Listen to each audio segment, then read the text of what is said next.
Welcome to Off the Grid, a podcast for small business owners who want to leave social media without losing all their clients. I'm Amelia Ruby, writer, speaker, and founder of Softer Sounds podcast studio. On this show, I share stories, strategies, and experiments for growing your business with radical generosity and energetic sovereignty. Download your free Leaving Social Media toolkit at softersounds.studio/buyig and join us as we do it all off the grid.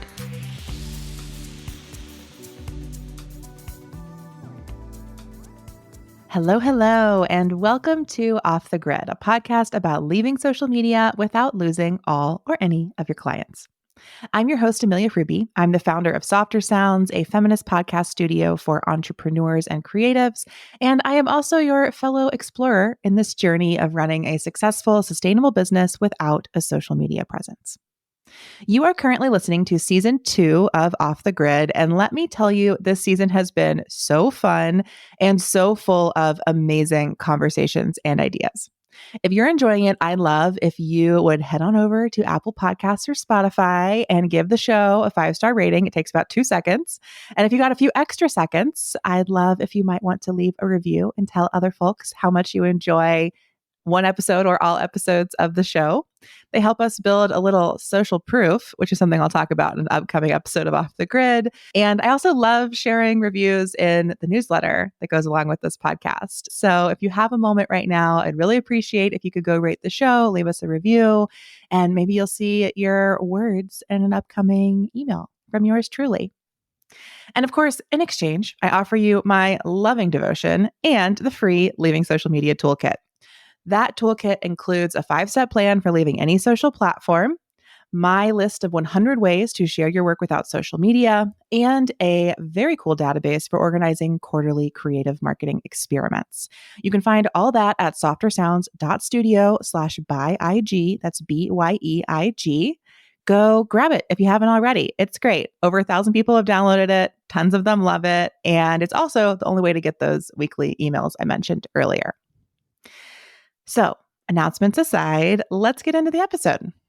A few weeks ago, here on the podcast, I shared, or rather reshared, my 5-step plan for taking a summer sabbatical. And in that episode, I offered you my process for planning and taking a break from one or more aspects of your business. And I got a lot of replies when I sent out the email about it, basically saying, thank you for the permission to do this. Thank you for the invitation, the suggestion, the urging to do this. I really need a break. And I couldn't figure it out. And now at least I have a starting place for how to plan that. So that's exactly what it's for. I'm so glad you enjoyed the episode. And if you liked that episode, you're going to love today's episode because it's going to take us deeper into a related topic, which is how to plan a solo business retreat. Now, a sabbatical is a break from work or your business, but a retreat is intentional time that you designate to work on your business. They're both breaks in their own way, just different types of breaks. And honestly, in my experience, I think they go really well together. I will often plan a solo business retreat during or right after my sabbatical because I use the sabbatical to clear my energy and create lots of mental and emotional space. And then I'm so ready for a business retreat because I'm full of ideas. I'm really excited. And I'm finally prepared to do some deep work and make plans. Too often I try to plan a business retreat when I'm super burnt out. And then I go on my business retreat and I sleep for 3 days, which is beautiful, but didn't actually do the business work I intended. So I think a sabbatical and a business retreat go great together. And while I am pretty experienced planning sabbaticals at this point, today we have a special guest who's going to share with us her 4-step process for planning a solo business retreat.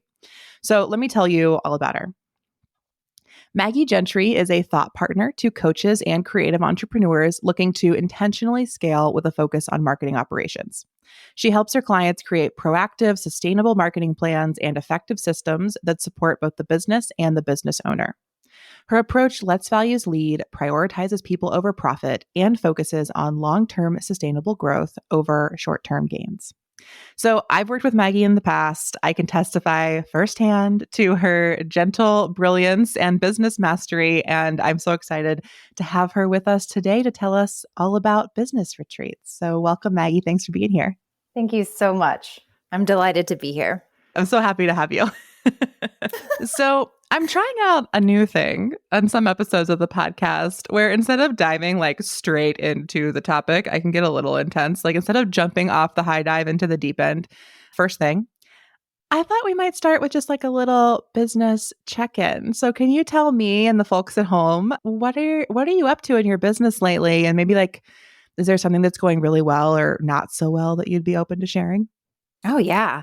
And thank you. I mean, it's always, I think just from our friendship and relationship over the past few years that we've known each other, I love that we can kind of journey into this space of just exploring all the different facets of being in business and being a business owner. And so for where I am now, it's, coming out of last year was a pretty tough year. There was a lot of uncertainty. There was a lot of me not really knowing which direction I wanted to take and feeling really stuck in that uncertainty.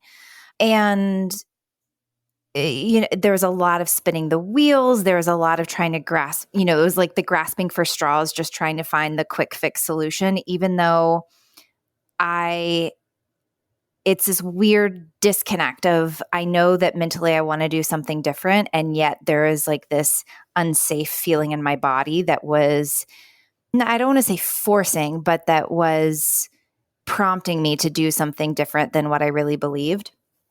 So I feel like what's interesting now is that I've settled into that uncertainty a little bit more, and I'm seeing things begin to flow again. So there's something beautiful about that release of like, I'm not quite sure how this is going to work, but I really want to honor where I want to be going. And so I've been saying no to some things recently, which feels really good. I'm even just thinking, so our last conversation, and we were talking about these retreats, and you mentioned like, oh, what if you like created a retreat offering? And I sat with it for a while, and then I was like, no, but I'm kind of in a phase of simplifying. And I think the two offerings that I have either could be used to that end. And so it just feels like I'm really honoring what feels true for me. And that feels really good. Yeah. Oh, I love to hear that. I think some of the things you said that really resonated with my experience were like releasing yourself to the uncertainty, surrendering to uncertainty. I think that's just a beautiful lesson for all business owners. I was just having a conversation for another podcast last night where I was asked like what advice I would want to give to other business owners. And one of the main things was just that the more comfortable we can get with not knowing and with saying no and with hearing no, the I think more easeful success will be for us as business owners. And it requires so much inner work to do under all of those things. And especially during really uncertain times, I feel like I've spent all of this year and most of last year, this sort of looming message of like a recession is coming and it's going to like ruin your business. And eventually I had to just be like, well, I'm not experiencing it. So maybe it's happening, but I'm going to stop worrying about it because it's not actually Yeah. serving me in any way to be super stressed about this. And I think, there's a level too where I think you and I subscribe to this idea of we're told that we have to be one thing for one person, or we have to niche down, or we have to have our hero product, or like all of these things that really feel to me very confining. And so I love being able to, and this is just me and my personality, but it's like I love being able to explore different packages and ways of working based on the person. And so even though that might feel antithetical to most of the business advice that we're receiving, it feels like it's what works best for me. And so I feel like when I can stop internalizing that advice for others, and again, it may work for them, it just doesn't for me. So being able to find what does, it's like it's this reminder, right? Like I've learned this lesson before, but I'm learning it on a layer deeper. And so that's been hard and awesome at the same time, but it feels like it's happening very acutely in this moment in time.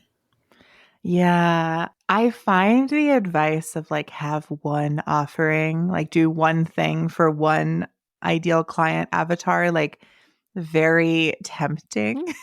Like it just feels so like it fills that like desire I have for like a quote unquote easy answer or a quick fix of like, Hell great, I can yeah. just do one thing. Hell yeah. But similar to what you just said, like I never want to do just one thing. Like I really thrive when I'm doing not tons of different things, but multiple things. And I think that actually many entrepreneurs and small business owners are that way because to be a small business owner, you have to do a lot of different things, right? Like, especially if you're a solopreneur or you have a tiny team, like you have to run your marketing, you have to do your sales, you have to do your operations, you have to do your website, you have to like skill build in all these areas. And normally, what draws us to business ownership and keeps us going is that we like working in a lot of different areas. And I've seen definitely some folks who like pivot their whole business to this one thing model and then are just like, I'm so bored or it's like so hard to find clients that want this one thing. And I've definitely come across many people I would love to work with, but they have one offer and it's not like a format or a price point that will work for me. And so I just never work with them. It's like a bummer. Yeah. And I think it's a way that honors our multifaceted selves and who we are as complex beings. So, yeah, it's been an interesting phase of experimentation. Yeah. Yeah. I love that. Well, one of the things that's come out of that phase is you recently launched a whole, I don't even know what to call it, package. It's not really a package. It's a blog post, digital resources, and coaching support for planning a solo business retreat. So, can you take us back a little bit and tell us what led you to plan your first few solo business retreats? Yeah, of course. So it goes all the way back to 2017 when our mutual friend, Amy Koretsky, was hosting a small group business retreat in Joshua Tree. And so I went on that and hosted a workshop as a part of it. And it was my first experience as doing any sort of business retreat. And it was so incredible to have those few days in a new location with incredible people. And after that moment, it really sparked something in me of how can I recreate this for myself, knowing that I can't always go to Joshua Tree Yeah. for a few days, but I knew that there were elements of it that I could recreate. And so after that, I think I did another one that year to work because that was in the spring. And so I think I did one closer to the end of the year as kind of a year end recap, prepping for 2018 type of thing. And then starting in 2018, I was like, oh, I want to do this regularly. So for me, when I first started out, it was just a couple of days that I would block my calendar and I was in, my house, just like doing it on my own. And then once I did that first one on my own, then it was like, oh, I think I want to make this into something that I can do regularly. And so for me, that felt like once a quarter. Yeah. And so tell us a little bit what a quarterly business retreat might look like for you these days. Now that we're like 5 years past your first ones, like tell us a little bit about your retreat and then we'll go into your process for other folks to plan there. So what do yours look like nowadays? Sure. Well, and they've looked, each one has been unique. So again, I think it depends on where I'm at, the work that I feel like I want to focus on, what my capacity and resources are at that time. So I have had them where I don't know why, but it's like I love a tiny house. Like there's something about a tiny home that makes me feel very creative. So I've had a couple of them where I've really needed to be not in my space. Like I knew that my creativity was asking me for a change of scenery.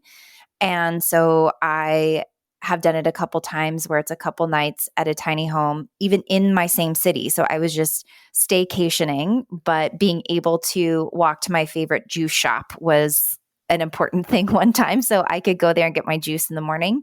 I've done one where it was out in the middle of nowhere, and so I could see the stars and stargaze, and I wanted to feel really isolated in that one particular instance. But then most recently, I've done this through, when I started my business, I was married and then was divorced. And so I've been kind of single through doing this, and then now have a partner and he's got a kiddo. And so it's like things have changed. And so my most recent one was just a couple of half days by myself. And so it was, again, blocking time. And I think for me, it's how can I just ensure that that time is dedicated to myself? And also, how can I do something that feels a little special? And so when I did mine for the spring, it was just 2 back-to-back days where I blocked the morning and I was able to have my slow morning routine. I went on a long walk and then I came home and I was able to write. For me, it's like I love putting pen to paper. That to me is where a lot of my ideas flow. So it was important for me to have my, multiple colored markers and my journals and Post-it notes and stickers. And so it was just a matter of me kind of being on the floor in my space, and I was able to do everything I needed. So it just kind of oscillates in terms of the structure, the length of time, the location. So I've kind of run the spectrum of what it looks like. Yeah. Yeah. I love kind of starting here because I think that a lot of people, even if they press play on this episode, might come from a place of like, well, I do not have time or money for this. 100%. Even I felt that way many times. When you say retreat, we often think of these sorts of really expensive group, like facilitated experiences, and you spend tens of thousands of dollars, which is, not really what we're talking about here at all. Really, a retreat can be any intentional time set to work on your business instead of in your business. That's how I think of it, at least. And I think it is helpful, as you kind of mentioned here, to have a real retreat feeling. I think either a whole day or multiple shorter sessions a few days in a row, like however you can create the container. Like, I don't know if it's a retreat, if it's like 1 hour every other month. You need enough space to really get out of working in your business and work on your business. And I will probably say that 80 times this episode. So let me just say what I mean by that is working in your business is like doing the client work, offering your offerings. It's like the what of what you do.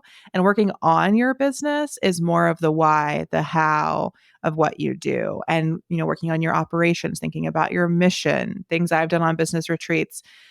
Every time I do a business retreat, I map my business ecosystem, which is one of the core pieces of the Refresh or Business Success Without Social Media, the courses associated with this podcast. I start there and then I figure out what is the piece of the map that needs the attention and then kind of move on. Sometimes on a retreat, I'll design a whole new offering, or I'll decide to get rid of a whole offering. Or I'll come up with a new marketing channel or think about how I want to utilize a new marketing channel. You're working again on your business, on those marketing operations, core offers, community pieces, not in your business by like offering your offering. So I never ever do client work on a business retreat. If I'm doing client work, it's in my business, not on my business. Yeah, exactly.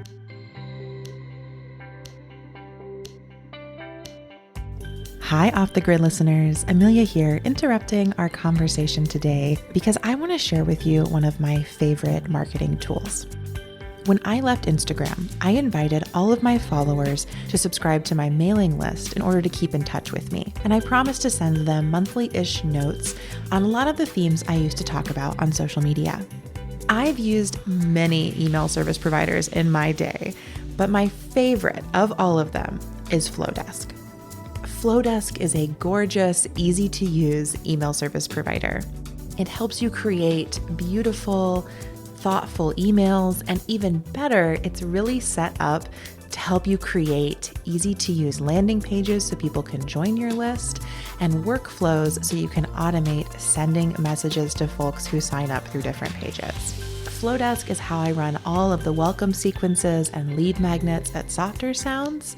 It's also how I run the Leaving Social Media toolkit that you might have downloaded after listening to this podcast. I'm surely not sending those emails out myself manually. Flowdesk is doing all of that auto-magically. If you'd like to give Flowdesk a try, please use my affiliate link below in the show notes. You'll get a discount, I'll get a kickback, and we will all send more beautiful emails together. Again, check out the affiliate link in the show notes. For now, we're going to get back to this episode of Off the Grid. So hopefully by now we've convinced you that A, you deserve a business retreat. We want you to have one. And B, you can find the time, energy, money for this. It can cost $0. It can cost not so much time. It's really about intention and putting it on the calendar. So now that I've said that, Maggie, can you walk us through kind of like your 4-step process for planning a business retreat and how listeners can go about doing that for themselves? Yeah, absolutely. And it's a perfect segue because, step one is really making the time. And so I think that, and this is where it goes to looking at what you have the capacity and the resources for. If it is going to be, do you have a week? Do you need that? Or is it just like I did most recently and it was just 2 mornings back to back? So thinking about what is the time that you need, and then also making sure that you are finding a way to protect that time. So my process is at the beginning of the year, I block my retreat dates on my calendar for that year ahead. So that way I know every 3 months I'm going to have retreat dates held. And so when I block that time on my calendar, then clients can't book in. And so that time is just for me. And as I get closer to those dates, then I make sure that I'm also communicating with my clients, because back to what you're saying about making sure that these retreats are times that you're working on your business rather than in it. I think for me, being very clear and making sure that my clients know that these are days that I'm unavailable or blocks of time when I'm unavailable, that is what I need to make sure that I don't feel the pressure to respond. So if they know that I'm going to be offline, then it's like, that's what I need in order to really dedicate that time for myself and for my business. And that was something I learned the hard way too. I was like, oh, my clients don't know what I'm doing in a day, so I'm just going to take these retreat days. And then an ask would come in and I would feel compelled to respond. And so I learned that the hard way of like, oh yeah, and not only do I need to make the time, but I need to protect the time. And that goes for clients. It goes for any, housemates or family members that you might have that could also be cognizant of and honor that time for you as well. So if you've got school pickup, can you still do that? Or can someone else help you that day? So just thinking about all of those little logistics. Yeah, definitely. For me, it's always like the dogs.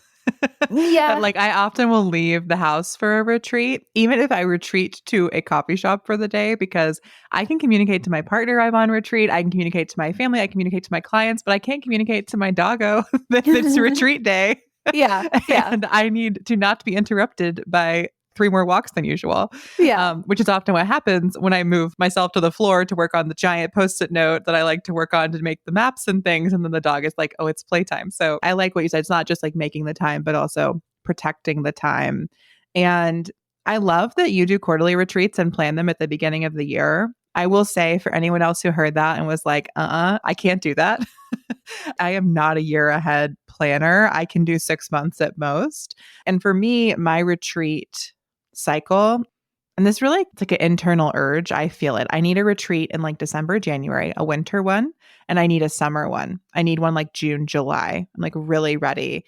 In both of those times, I can tell I've like finished a cycle of the business and things have gotten, the new friction has emerged, and I need to make space to like go sit with that and evolve into what comes next. So I would say too, for people listening, like you can start with quarterly, you can start with once a year, you can start with twice a year, but like trust yourself and trust, those intuitive urges or hits or pings or whatever you get that might say like, okay, things are feeling off and I need to like step back and process and spend some time with this again on whatever schedule that happens for you.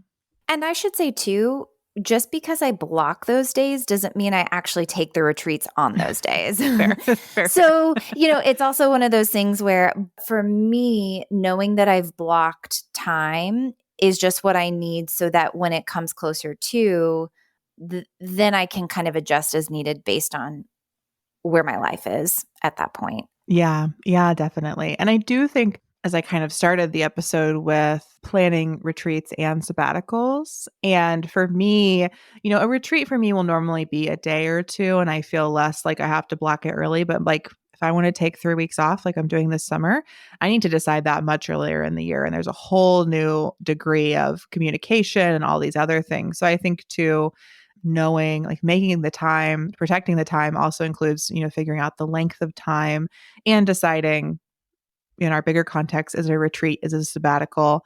How do I intend to use this? And I think we both say like we recommend both. Like you need the sabbatical break from your business. You need the retreat to work on your business.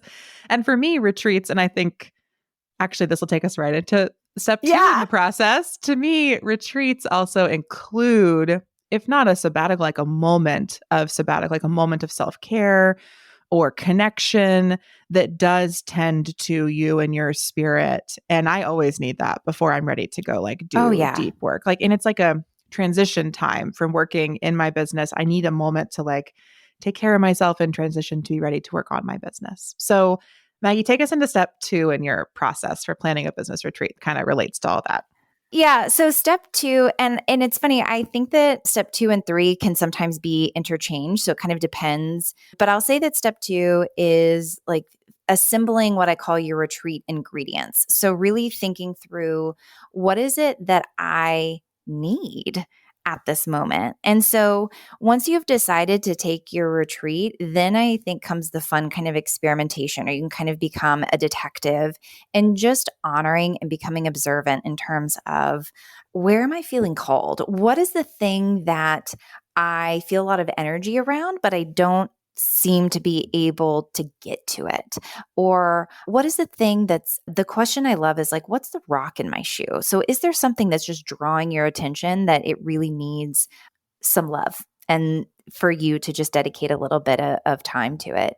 So, and then also in thinking about that, what makes you feel really good? So we were talking about a retreat is really about setting a container, like creating a container and an intentional container for your time. And so then it's like what food do you really love? What food makes you feel really good?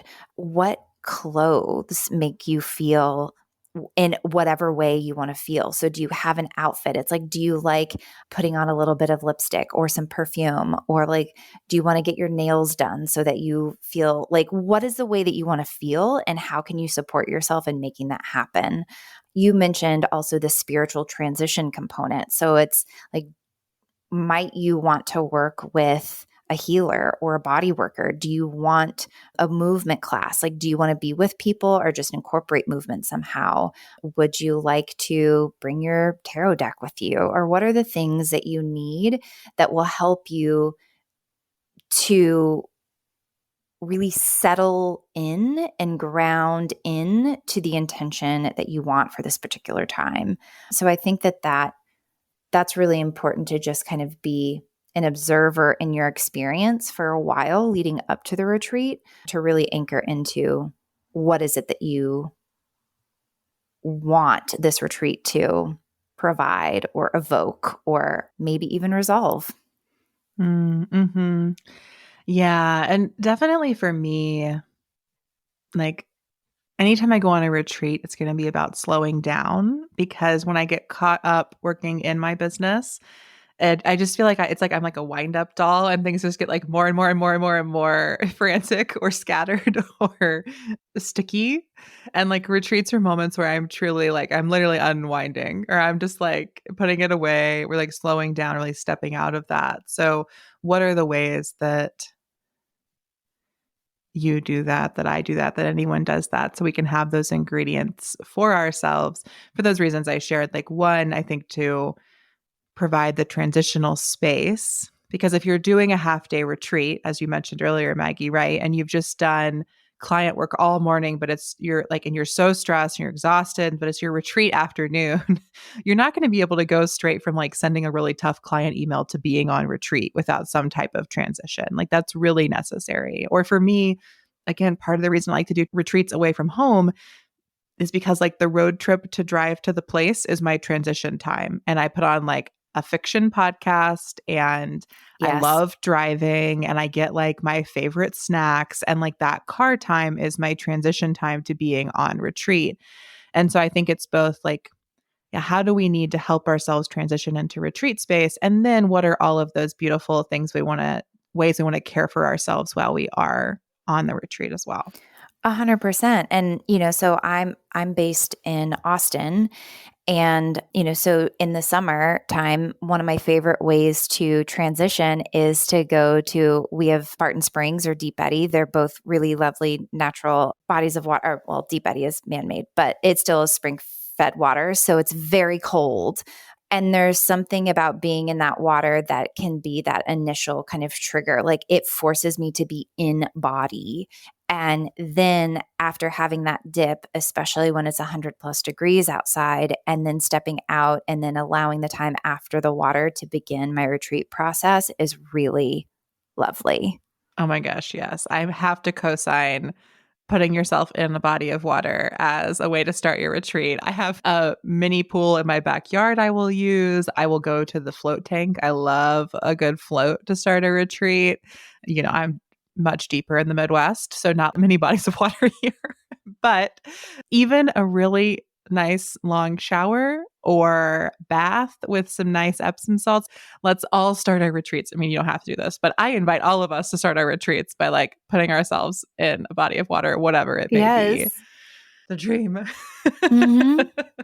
Truly, truly. Yeah, truly, truly. Okay, so take us to step 3. I know you said these can be interchangeable, but how do you decide what to work on your retreat? Like, I mean, you said sort of like, what's the rock in your shoe? What's feeling really like it's drawing your energy? What's something you're either like really excited to work on or you just like need to work on so you can do everything else? But like, how do you decide what to work on a retreat?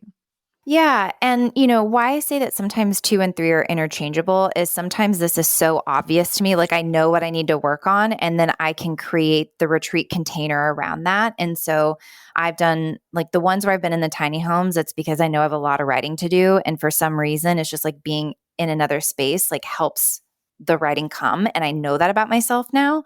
So if you're not quite sure, or maybe there are several things, what I like to do, and it sounds like it might be similar to how you're doing the ecosystem mapping that you mentioned in your process, but I like to think about it. And there's a decision-making process that President Eisenhower made. So it's called the Eisenhower Matrix. And so you look at it on this 2x2 quadrant of the things that are important on one axis and then urgent on the other.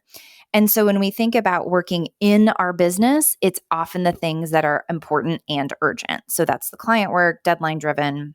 The things that are important but not urgent, that's typically what I think of as like prime retreat projects to work on.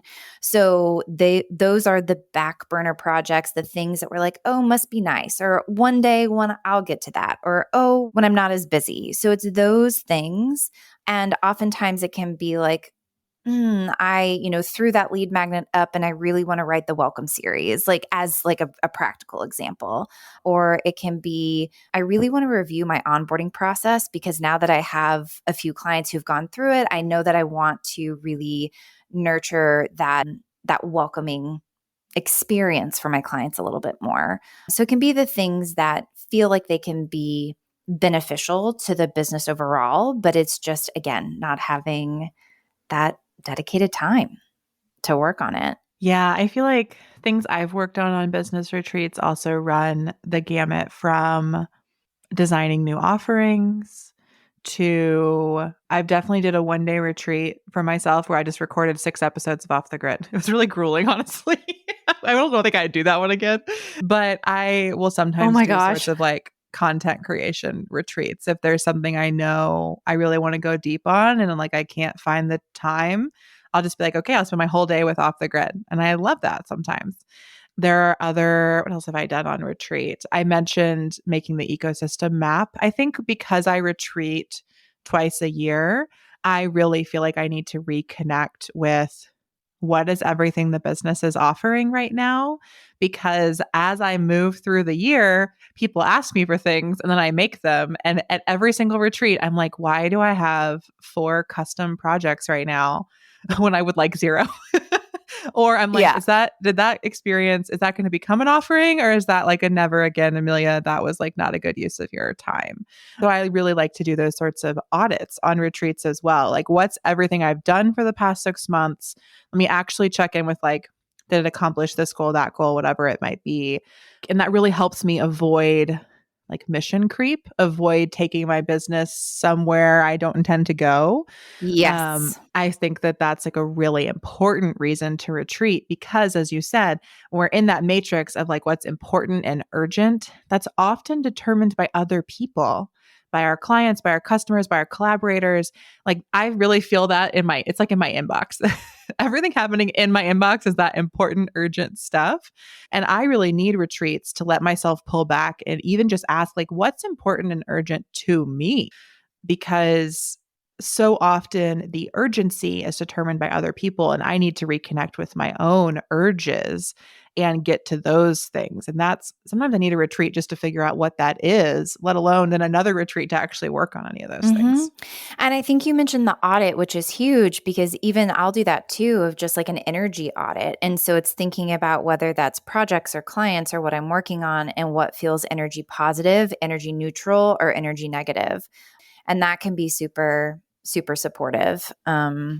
I love that. That's really just quick, positive, neutral, negative Mm-hmm. check in. Yeah. And, and I like to use it as a time too, because I have 4 core values for my business. And so then I always like to check back in with them, make sure that they still feel true for me.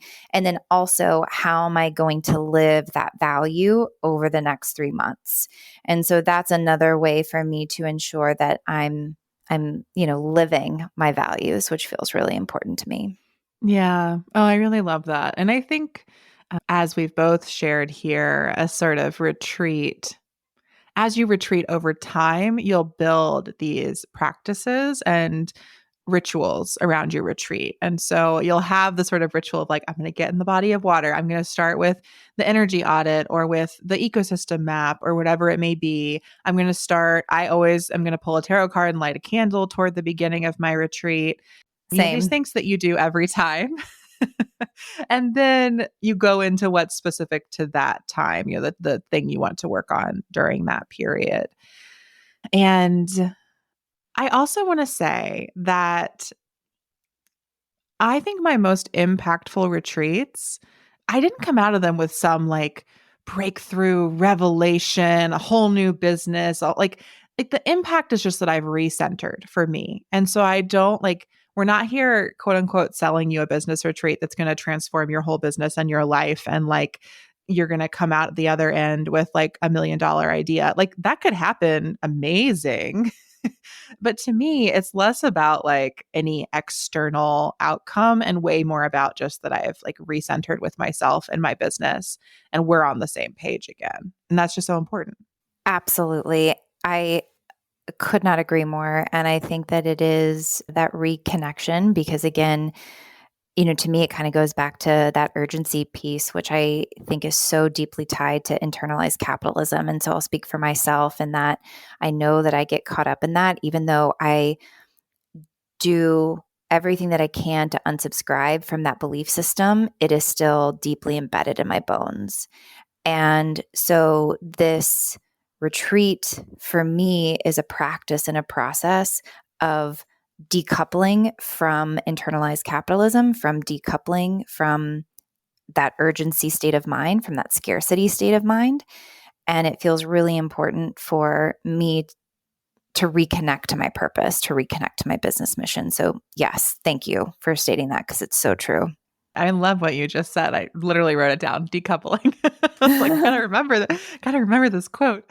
So Maggie, take us to step 4 of the process then, working out the logistics. So what are you doing in this final step? Mm-hmm. I mean, now it's just kind of the fun stuff of like, okay, now I know what I need to do. So if it is you decide you want to go somewhere, then naturally it's going to be planning transportation and lodging and travel. And, then I also think about my communication plan. So who needs to know and how much time do I want to give them? If you're taking a couple of days or a week off, then that might need a little bit more advance notice, especially for clients. Do I want to book a session with a coach or a body worker or a healer? So just thinking about those things that you might want to do. Or is it just, I want to make sure that I've got my nails done before I'm like, so I want to look at like my amazing nail art as I'm writing my ecosystem map, like whatever it is that makes you feel really good. So just ensuring that you have all of those components booked, scheduled so that you can have this really beautiful and intentional container of time.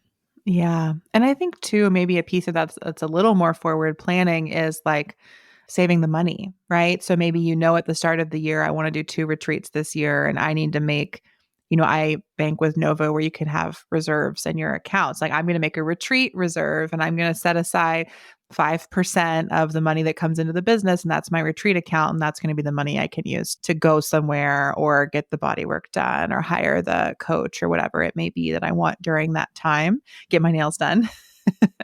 So just thinking about that piece of it too, that again, we've been talking about the intentionality, the planning, the centering of this. And sometimes that does mean you need to save money in advance. And that's great too. Like it's a way of taking care of yourself and your business. And you can do that. Absolutely.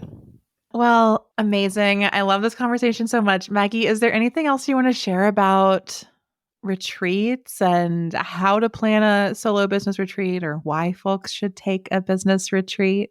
I think we've journeyed through a lot of the reasons why I think they're really important. I do think it is just a way to, I think a lot about kind of like quiet disruption of the systems in which we live in and kind of being able to exist within them, but find new ways to operate within them. And so I think that pausing feels like this rebellious act in some ways, and moving slower can feel really counter to the world that we live in. And so I would just encourage you in whatever way to find moments to honor yourself, honor your business, and come back to who you are and why you do what you do and how your business can be of service to the world. And for me, at least, retreats have been a really beautiful way to do so. Oh, beautiful. And then to wrap us up, maybe we can both offer like one tiny tip that like you've learned from business retreating that you would want to, a piece of advice for folks maybe planning their first retreat. I'm putting you on the spot, so I'll share mine first. My tiny tip for planning a business retreat is give yourself an extra few hours, or if you're feeling luxurious, a whole day at the beginning of your retreat to just like land and rest. I normally enter a retreat. I'm like a road runner and I've like truly like sped all the way up to the retreat cliff. And then I'm like falling off the cliff into my retreat, which is maybe not ideal. But what I've learned is like, that's fine if I just give myself a day to land and like sleep and watch movies, or even just a few hours to go for a walk, get the latte, do the things. So my tiny tip, my hot take is all retreats should start with a period of rest and a bath or a shower or a water, but like rest. I like to rest first, then I do my body of water, then I go into my retreat. So I love that's that. my tiny tip. Maggie, what's your tiny tip? So this one might feel silly, but it was huge for me, and that my retreat tools. So I was trying to find like the most beautiful journal. And then I put all this pressure on myself. I was like, oh, I have to have the most exquisite ideas to fill this beautiful journal. And so I think what helped me a ton was just going to the grocery store and buying like the 70-cent college ruled whatever journals or like spiral bound notebooks. And so having something that I felt okay to have that shitty first draft or shitty 14th draft was really important for me. So I think just thinking about your tools too that you'll be using on retreat, and so allowing it to be a sweet mix of things that feel really precious and beautiful and other things that it's okay that you can mess up Oh my with gosh, them. yes. Get an ugly notebook. I love it. Yeah. I mean, it's probably not ugly, but like, a boring It was just like notebook. red, yeah, or whatever. Yeah. Oh my gosh, so beautiful. Well, Maggie, if folks want to go deeper with you and all things retreats, where can they find your work? Yeah, thank you, Amelia. You can go to my website, which is maggiegentry.com/checklist. And so this has a pre-retreat checklist for you, and it's all stored on a Notion board, and you can look through some of what we've talked about today, as well as some pre-retreat inquiry questions to help you kind of dive into what you might want to work on for yours. Yes, the free resource is fantastic. And also, you're definitely going to want to upgrade to the full dashboard. It's amazing. I have it. I bought it. I'm all in on Maggie's retreat support. So, Oh, thank you. thank you so much for being here, Maggie. Listeners, thank you for listening. If you plan a business retreat, we want to hear about it. So, reach out. Let us know what you plan. Let us know how it goes. You can send me a message on SpeakPipe. You can reply to an off the grid email. I'm always happy to hear from you. And next week, I'm going to have a special announcement about a way that you can retreat with me and the whole Off the Grid community later this summer. So stay tuned for that. Keep an eye on your inbox. Keep an eye on your pod feed. And until then, we will see you, lovely listeners, off the grid.